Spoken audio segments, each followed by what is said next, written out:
Donc je suis Quentin Bazir, je suis docteur junior, enfin je sors de mon année docteur junior, première année à l'hôpital Georges Pompidou. Là je suis une deuxième année à la Pitié. Je vais vous parler d'un dossier de Monsieur Becca, qui a consulté il y a quelques années chez un chirurgien du rachis, dans un contexte de lomboradiculgie chronique, plutôt des cruralgies bilatérales, qui n'avait pas de symptômes neurologiques particuliers, qui n'étaient pas déficitaires. Il vient sans radio, sans examen particulier. Le chirurgien lui prescrit une IRM et un scanner. Donc je vais vous montrer les images. Le patient est douloureux depuis 8 ans. Il attend un petit peu chez lui sans trop rien faire et puis il se présente à cette consultation. Voilà les résultats du scanner. Et donc je vais vous demander ce que vous évoqueriez sur le plan diagnostique chez un patient comme celui-ci. Oui, alors juste, les initiales n'impliquent pas le diagnostic, si ça peut vous... Exactement, c'était aussi un petit jeu que j'avais... Mais pourquoi pas, hein, ça pourrait peut-être être un voilà. méthode, mais... Donc, une tumeur primitive du rachis, tout le monde est plutôt d'accord. Moi, je pense qu'il faut aussi quand même évoquer une infection avec un abcès, même si l'évolution et la clinique font pas penser à ça. C'est toujours des diagnostics qui sont liés et qu'il faut éviter et qu'il faut évoquer. Donc, je vais vous demander quelle est la prise en charge de chez ce monsieur. Je vais peut-être un peu... comment ?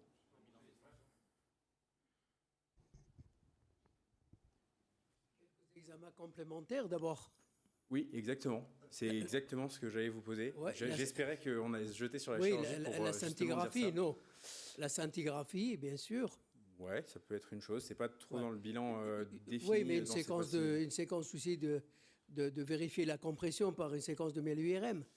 Donc après, bien sûr, les radios ES, etc. Mais une biologie, il faut aussi, comme vous avez évoqué l'infection, il s'appelle BK, ça peut être BK aussi. Merci. Voilà. Donc c'est un peu ça. Moi, je voulais avant tout vous dire qu'il faut les orienter dans des centres spécialisés, les biopsier pour confirmer un diagnostic clair, que dans ce cadre-là, il y a pas mal de centres qui sont réticents à effectuer des biopsies, mais que ça reste ce qui est démontré comme étant le plus sûr, et ça ne contre-indique pas une chirurgie carcinologique derrière. Et il faut également réaliser un bilan d'extension plutôt avec un PET scan afin de rechercher d'éventuelles lésions secondaires qui pourraient contre-indiquer une chirurgie carcinologique secondairement. On a ici fait une biopsie scano-guidée qui a retrouvé un diagnostic de chordome associé, sans lésions secondaires associées au PET scan. Qu'est-ce que vous proposez sur le plan chirurgical ? Je vous remontre la lésion à l'IRM. Mais là, tu ne savais pas que c'était primitif à cette époque-là. Parce que le PET scan, ça peut chercher la tumeur primitive qui fait la méta, non ? Ouais, oui, un chordome conventionnel. Tout le temps, Benjamin, c'est dingue. Globalement, en fait, secondairement, il a eu un bilan d'extension avec un scanner thoracolombaire, thoracopelvien pour rechercher un primitif. Et au vu de la lésion, ça évoque quand même relativement peu une lésion secondaire, même s'il peut y avoir des images un peu atypiques. C'est pour ça qu'assez rapidement, il a 74 ans.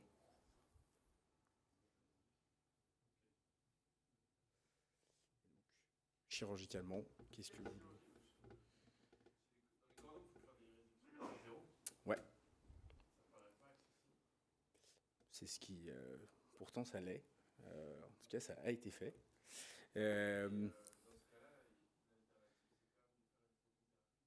Ouais, ça a été fait secondairement.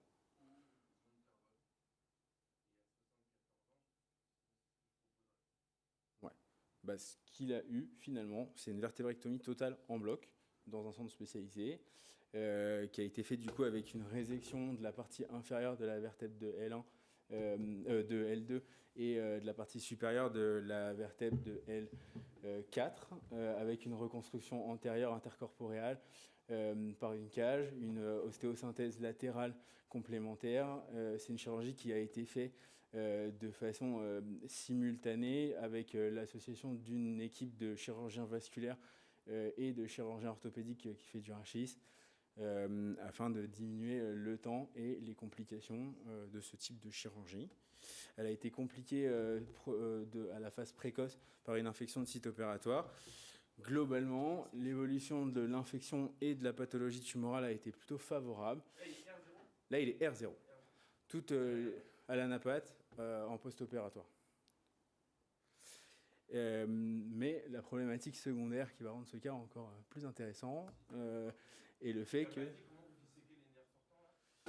on coupe les racines sortantes au niveau de L3. Au niveau de L3, on coupe les nerfs sortants de L3 des deux côtés.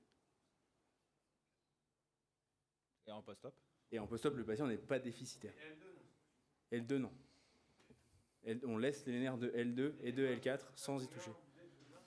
Je ne sais pas spécifiquement. Je pense qu'on est au moins à 1 cm. En tout cas, ça c'est le résultat de ma thèse. Et, on est au niveau de la dure-mère. On ne peut pas être 1 cm. On se met toujours au niveau de l'aspect épidural, mais au niveau de l'os, on est à 1 cm. Mais il y a de toute manière la zone épidurale qui est souvent touchée chez ces patients-là.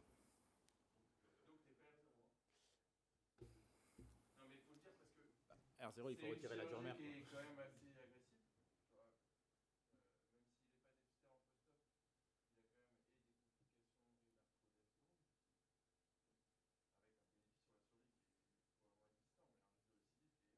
Ouais.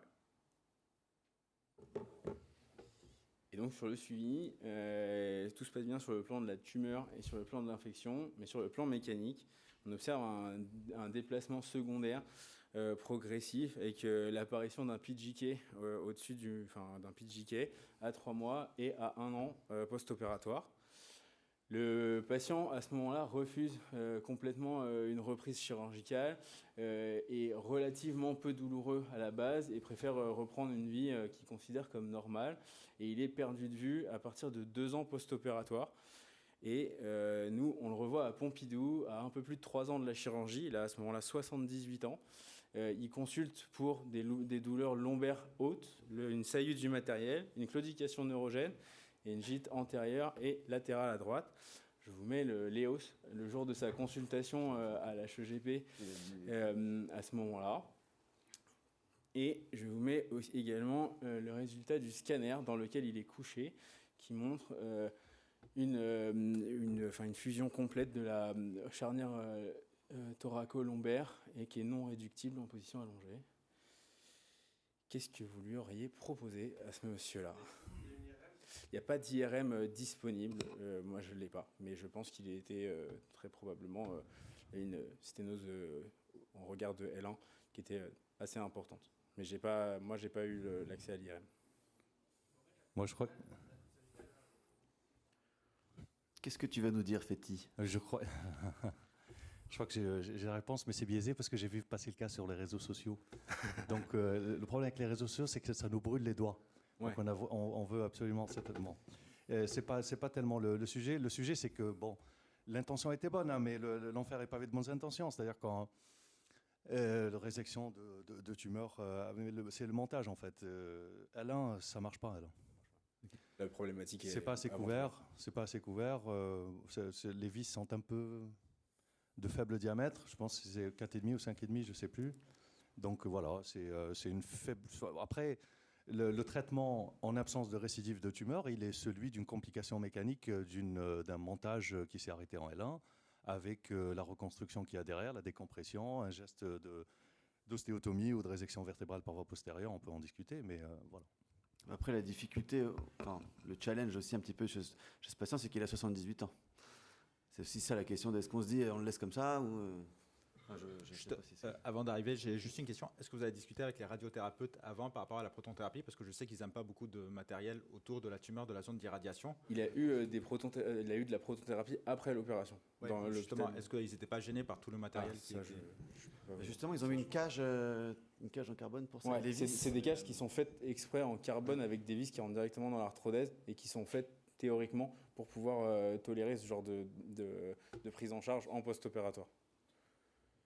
Quand on regarde, c'est pas au-dessus que ça se passe, c'est au niveau de la greffe il y a la cage qui est partie en avant. Après, ça donne un peu l'impression que... C'est un démontage. C'est un démontage. La greffe n'est pas solide puisque ça bouge. Oui, C'est pas solide, mais ça bouge pas. Mais il y a quand même une vraie syphose proximale. Il y a une syphose proximale et ça bouge pas sur les.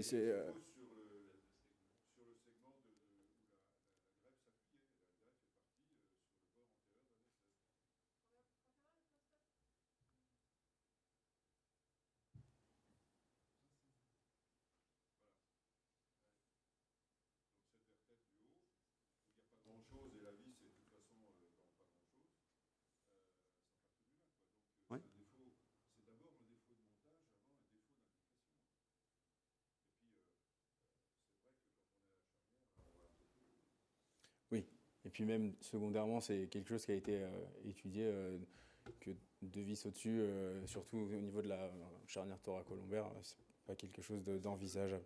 C'est deux vis sur un niveau, parce que les deux vis sont en dessous, ça va rien. Ouais. Donc en tout cas, on a fini par décider de lui faire une chirurgie de correction. On lui a fait une ostéotomie transpédiculaire asymétrique de L1 pour corriger et la gîte antérieure et la gîte sagittale. On a réalisé une correction avec le domino et on a arthrodésé de T3 jusqu'au bassin. Voilà la radio post-opératoire à 10 jours dans le service avec le patient qui était debout. L'évolution post-opératoire immédiate a été plutôt favorable. Le patient est... Ça, c'est les hausses à 4 mois.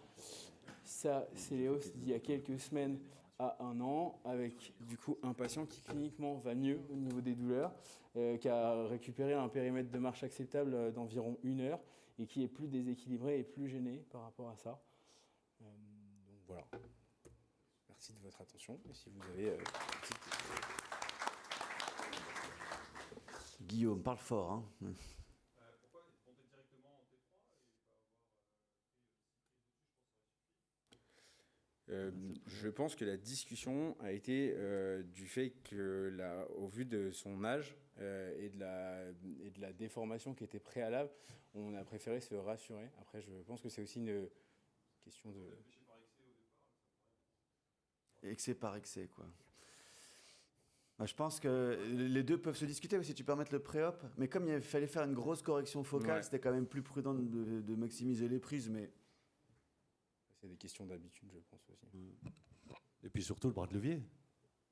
La correction, la correction doit se faire dans les deux plans frontal et sagittal. Oui. Moins de L3, ça aurait été difficile de le corriger bien comme il faut.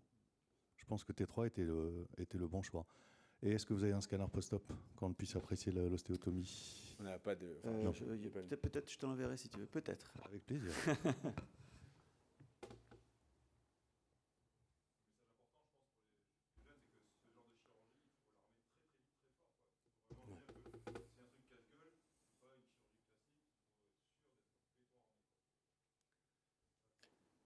Ouais, et puis je pense qu'il faut... Enfin, l'autre message, moi, que je pense, c'est qu'il faut le faire dans des centres qui ont vraiment l'habitude, qu'il ne faut pas se lancer. Après, la première chirurgie a été faite dans un centre spécialisé qui fait quasiment que ça, donc il n'y a pas de raison particulière. Mais c'est la perte de vue du patient. Mais en fait, dès qu'il a entendu...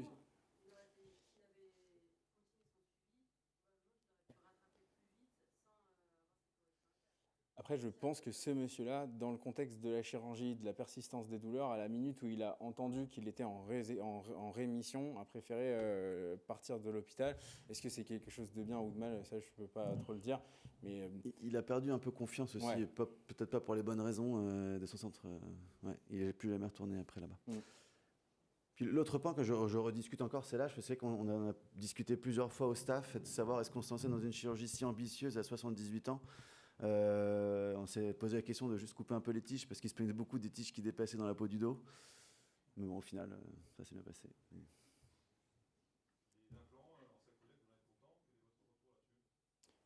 Ça, c'est ta... Ouais. Moi, j'en mets de plus en plus. Je trouve que... Déjà, j'aime bien mettre des vis S2I par rapport aux vis d'extension iliaque. C'est vrai que c'est plus dur à mettre, alors du coup, je mets la navigation, et d'autant plus maintenant avec le bedrock, là, la fusion sacro-iliaque en plus. Donc, j'utilise la navigation dès que je fais ça. Et j'ai pas un recul très long encore, mais j'ai l'impression que, comme j'ai opéré des gens qui ont des douleurs sacro-iliaques sur des montages avec des vis d'extension, qui vont mieux juste en rajoutant des Toblerone par voie latérale, je me dis pour prévenir ça, je mets ça d'emblée. Pour l'instant, j'ai pas eu de problème, mais j'ai pas un long recul encore. Merci. C'est bon. Merci.